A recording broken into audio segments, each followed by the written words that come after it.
Hello po mga ka-idol. Pero po kami dito ng bayan yun ang ginagawa rito doon sa may Barangay Bakbak. Kung saan nandito ako ngayon sa hagdanan.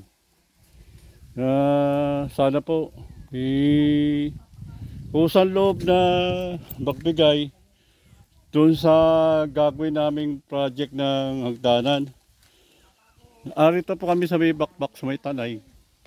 Kaya gusto lang po namin magawa yung kahit kalahati lang. Sana makatulong po ako kahit na magbigay na ho kayo ng star sa akin. Tatanggapin ko po yun. Pero hindi po sa akin yun. Gagawin lang ho namin ito. Matuloy lang namin to kasi nahirapan yung mga taga rito sa Bakbak na umakyat. Papunta dun sa may taas. Ito po yung taas, yan. Yan. Yan po yung taas. Halos 1/4 lang po yung nagawa namin. Kasi sama-sama kami ng nanay ko na nag-ambagan dito para gumawa ng hagdanan. Kinapuso kami.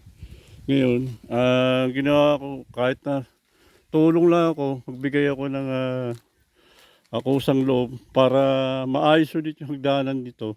Na tuloy-tuloy yung aming paggawa ng project.